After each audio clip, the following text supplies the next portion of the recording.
Welcome to Amazing Stories of Amazing Grace. I'm your host, Chester Stanley, and I'm delighted to have in the studio Michelle and Graham Hood. I know that you're going to enjoy their enthralling story of God's grace. Michelle and Graham, welcome to the program. Nice to be here, Chester. It's a pleasure to have you with us, and it's been great to dialogue with you and hear of both of your stories. And what we have here is two stories of God's amazing grace, and a love story tangled up with it, and a ministry that has been established. And so there's a lot of ground to cover. So Graham, why don't we start with you? And why don't you share with us your background, which is an important part of your journey? Okay, Chester, I suppose being born in the 50s, my mum and dad obviously survived the war. Dad spent 5 years overseas and came back to Australia. My brother and mother were living in an Anglican rectory in Darlinghurst in Sydney. And from there we went on to construction work. My dad did construction work, and I was born in an old POW camp in Victoria. Is that so? Yes, and it was a great playground for me. But I was, my folks were, you know, just lovely people who tried the best they could. But the war does things to people. And my mum, God rest her soul, was actually, became an alcoholic.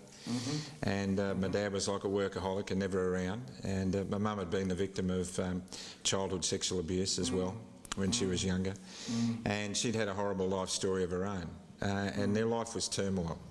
And I grew up amidst all that, and I didn't know which way was up. So we went to, we moved around a lot in the construction game, and I used to attend a Sunday school every now and then. My mum tried to get me to have some kind of spiritual background, and then as her condition got worse and the routine that she got involved in various other secular activities took over for her, that all drifted out of our lives. And I started to notice at an early age that some of the most un-Christian acts I'd ever seen were conducted by people who said they were Christians. So I turned away at a very early age. So it wasn't until my own life started to follow a similar path to my parents. I was involved in all kinds of other secular activities on my own as I was growing up. I'd witnessed a lot of things I'd rather forget as a child. When you talk about other secular activities, Graham, what are you talking about there? Well, I guess it's fair to say that I have been a sex addict, and I think it's also fair to say that my mum was as well. And as a result of being around her from a very early age, I got to witness a lot of things perhaps I shouldn't have. And I used to, as a child, I used to shoplift and steal, and we used to go on from there. And I mean, my story on its own is not a very proud one to look back on.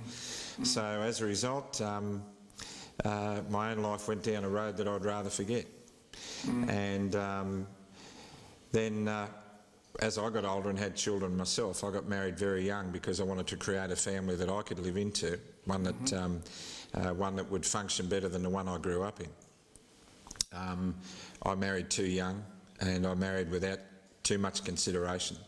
I married a good person, but we were never really compatible from the start. And as a result, we lived our marriage as best we could for some 34 years. And during that time, I became addicted to pornography. My sexual addiction took me to places that I shouldn't have gone, and that didn't bode well for a good marriage, a good and happy marriage. Yes, for sure. I tried to rectify that many times, and I turned to New Age type thinking. Okay. I got involved in that quite a bit, and it was funny because of my belief about religion. I would steer away from the church. I'd walk 500 miles past 100 churches to go to a New Age seminar and never look in the door of a church. So I was looking for meaning. So there was a subtle search going on. Oh yeah. There had to be something else. I had this huge hole in my soul that I couldn't fill with anything. I would buy a car, or I'd buy a boat, or I'd do something career-wise to make me feel better, or I'd fill my life with all manner of things from the secular world that just weren't working. And there was this massive hole in my soul that just would never be filled. And the pornography was another aspect of trying to fill that, and it just didn't work. Yes, for sure. Yeah, and your marriage ended? It did. After some 34 years and 2 beautiful children, things were going from bad to worse. About 2.5 years ago, I was actually contemplating suicide. I'd fallen into depression on a fairly heavy scale, and I became a mediocre shed dweller, which I think a lot of Australian men can relate to. A mediocre Shed dweller. You need to explain. Okay, somebody, a husband who comes home and his only place is in his shed. Okay. So I became a shed dweller. Yes. And that's where I contemplated ending my life. And one day I had an argument with my first wife, and I just couldn't take it anymore. I was so sick of the bickering between us, and I walked out of my shed and I looked up at the sky, not talking to God, but I just looked at the sky as you do, held my arms out and said, I just can't do this anymore, I give up. Is that so? That's right. And that afternoon I told one of my daughters that I could no longer go ahead remaining married, and that I had to end my marriage, and I'd set in force a plan to do that over the next year or so. And all my daughters wanted me to be was happy, and their mother to be happy as well, and they knew that that wasn't working. Okay. And it was not long after that my life turned around completely, just within a couple of days. Amazing. It is. Well, thank you, Graham, very much for sharing that background, and I'm sure you've enjoyed the beginning of Graham's journey.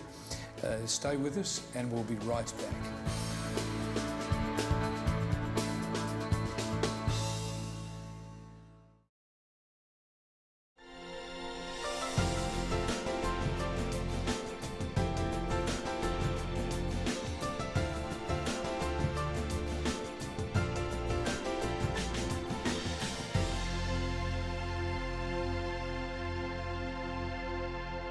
Welcome back to Amazing Stories of Amazing Grace, and we're with Michelle and Graham Hood.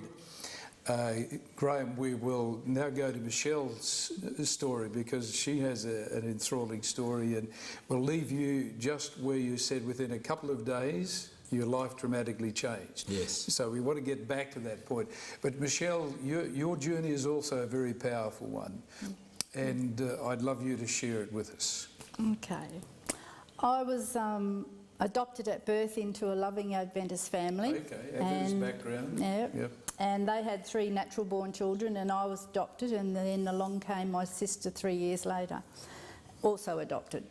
We were very secluded in that our environment was a farming family in a small community in the south of WA, and was entirely Adventist.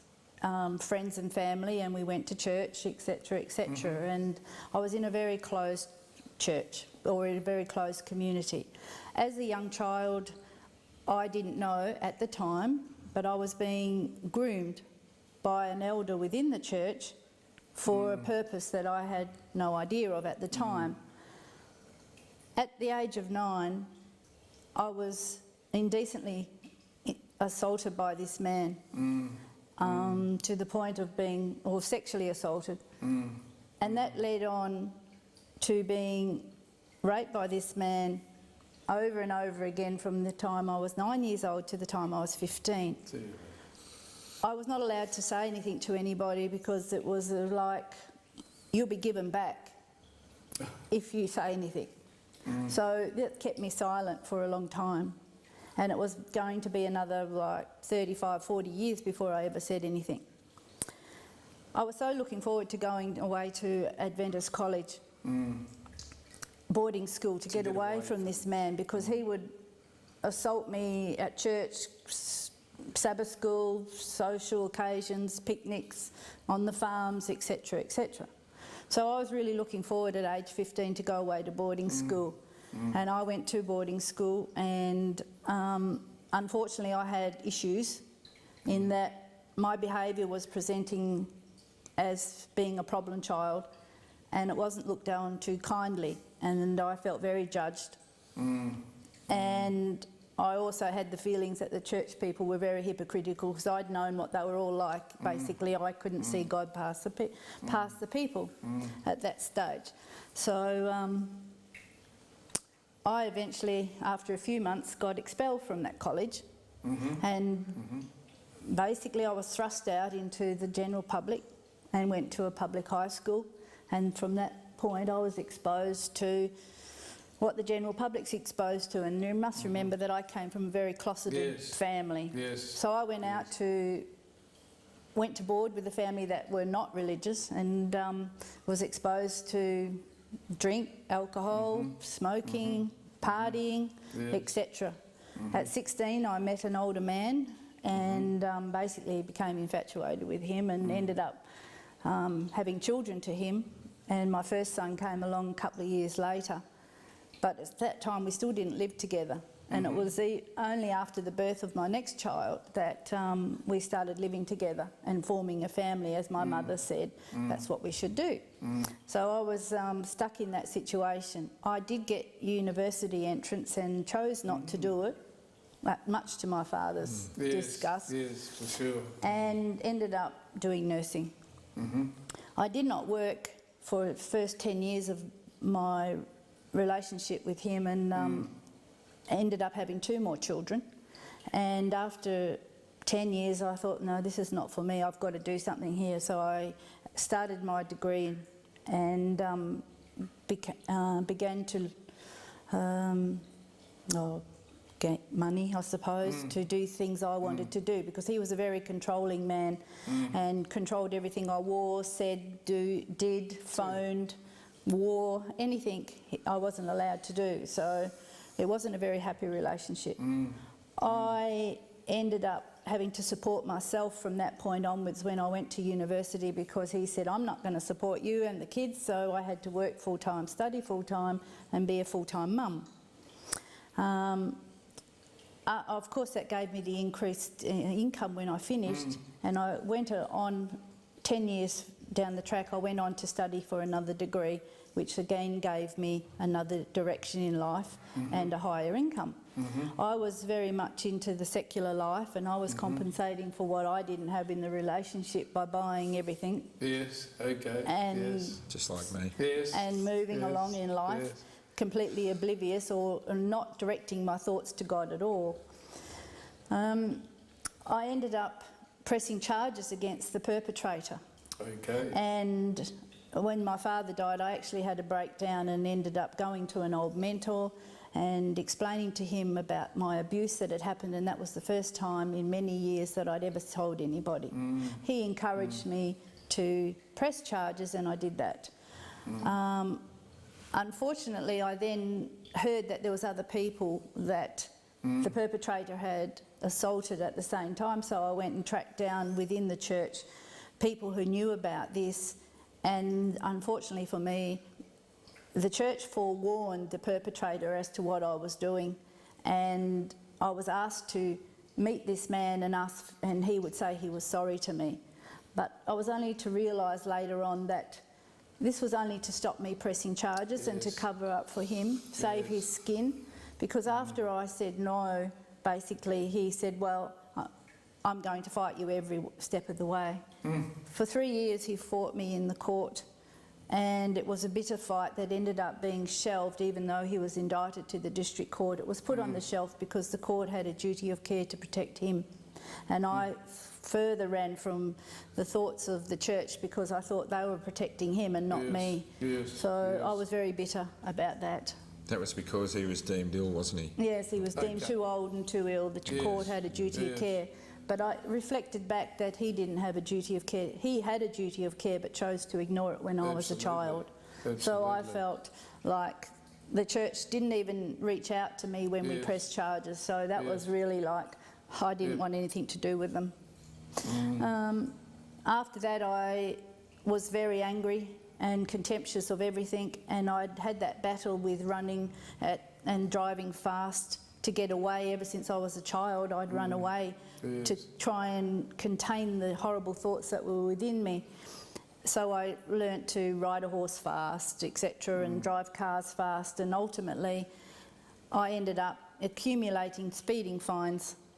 And after losing my licence, I kept driving because what was I to do? I had to earn an income, I had my kids, and I had to keep going, go to uni, and I ended up in prison because they had to make an example of me.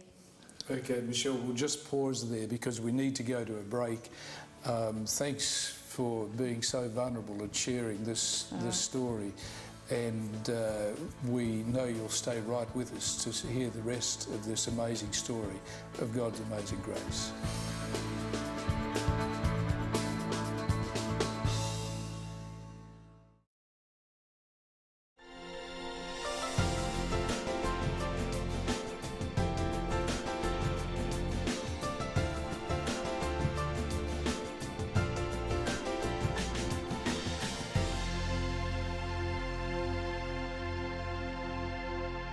Welcome back to Amazing Stories of Amazing Grace, and we're in the process of hearing a truly amazing story. Michelle, you were sharing and appreciate your vulnerability. You're running from the pain. You're driving cars very fast. You end up in jail. I think that's where. Did. Keep going. I did. I ended up in jail, and unfortunately that caused huge family problems for my two youngest kids, and ultimately it left me really much more angrier and contemptuous of the law, and I ended up wanting to study law myself, so off I went to study law. Did you really? Yes, I did, and I studied full-time and I worked full-time, and I ended up doing that. And it was during the course of my law studies that I ended up thinking about working in Queensland, and it was on a trip to Queensland that I was on the way home and I ran into Graham, okay. We You must. ran into me or I ran into you? Sorry. No, we must go back.